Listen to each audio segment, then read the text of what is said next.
Hello and welcome to the Week 4 update for Raven's Training Ground. Today is July 16th.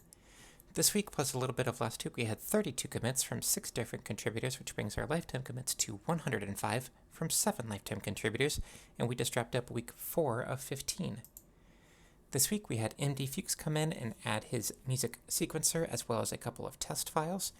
McFunkyPants came in and updated some main menu hover changes, as well as added a feather outline, which we'll look at in just a second, as well as updated our git ignore to prevent some commit issues that we were having. Chris L added some debugging to track crashes, and Neil came in to update the game manager in current party to prevent some duplicates that were being created. Christian came in and did quite a bit of work behind the scenes on our battle system to try to consolidate/build upon the battle script, the unit script, as well as a couple of attacking scripts. So we added some functions to sort the lowest enemy health, consolidated the battle lists to just 1 rather than 3, removed the player conditions as bools and turned them into states, updated the attack base to have the caster and the target, added breaks if the unit can't take a turn, added the damage multipliers so they could start to stack on top of each other so we could have like a ×2, a ×4, and a ×8.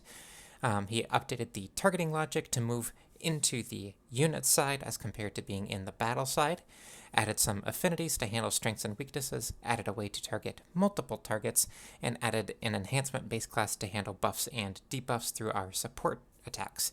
And then I went through and added a damage particle, added MD Fuchs' music into the battle scene, added Christian's affinities into the actual units themselves, and then started to work on Floor Zero, which is our overworld, got the models integrated, got our portal up and working, and then added a party add and drop function. So let's jump on over to the game here. First, let's take a look and see the actual state of the game. Let's see if I can jump on over to this. There we go. So you won't see very much in terms of actual gameplay that's different. You will hear MD Fuchs' music, though, in the background. So we got that added in just fine. But in terms of the UI elements, those are a little broken still. We're trying to figure out the behind-the-scenes battle system first, and then we'll come back through and clean up the UI aspect of it. But you can still press Shift to bounce around the scene and see who's attacking what and what all everybody's doing. And inside of our print statements, print log, we can see everything that's going on, who has what, and who is doing what to whom. So that is it from the battle side of things. We're going to keep building on that. Next thing that I wanted to look at was what McFunkyPants has been working on in the main menu. He tweaks some elements of the UI hover, so now when you go over it, you can see that feather that he was working on, which brings a lot of flair to the Ravens aspect of Raven's Training Ground. So thank you very much for that. And that'll take you to Floor 1 at the moment. And then I also wanted to take a look at Floor 0, which is acting as our hub world. So we have our main character that you can move around here. We will have Raven over here, which will be sort of like our inventory and like any questions that you might have. We have our portal right up here, which the player can go up to, and you can select either Floor 1, Floor 2, or Floor 3, depending on where you want to go.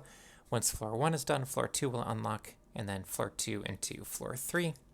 We have a couple of models back here that are slowly rotating to add a little bit of life to it. We also have all the different characters that can be inside of your party, and they will show their names above their head if you get close to them. And if you press space, they will ask if you want them to be inside of your party. And if you have 4 or more people, it will say your party is full. So let's talk to Sophie here. Let's say we want to remove her from the party. And then we'll come on over to Tristan. Now we can actually add him into it, so we can press yes. And then let's come on over here to Erebus. He's also in your party, and since your party's full, you cannot add him, but you can remove him. And let's see if we can remove Theo as well, and we'll add in Tristan. Ooh, he's already in the party, so it says in your party over there.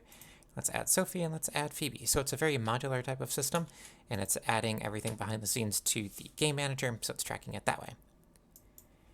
So that is what we have in-game. So let's jump on over to our Trello board here. There we go. That's the right slide deck.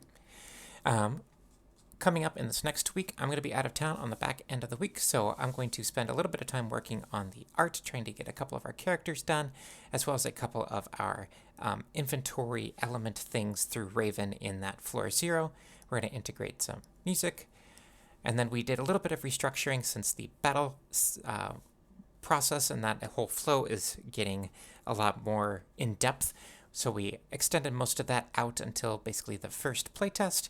So that's going to be done out there. So there's quite a bit of time to continue to work on that. And there's also time to get in on other programming, other 2D art or 3D art through floor generation, or animation work through various stylized pieces of the battle sequence, as well as character animations. So there's lots of ways to get involved. And I believe that covers everything for Raven's Training Ground this week.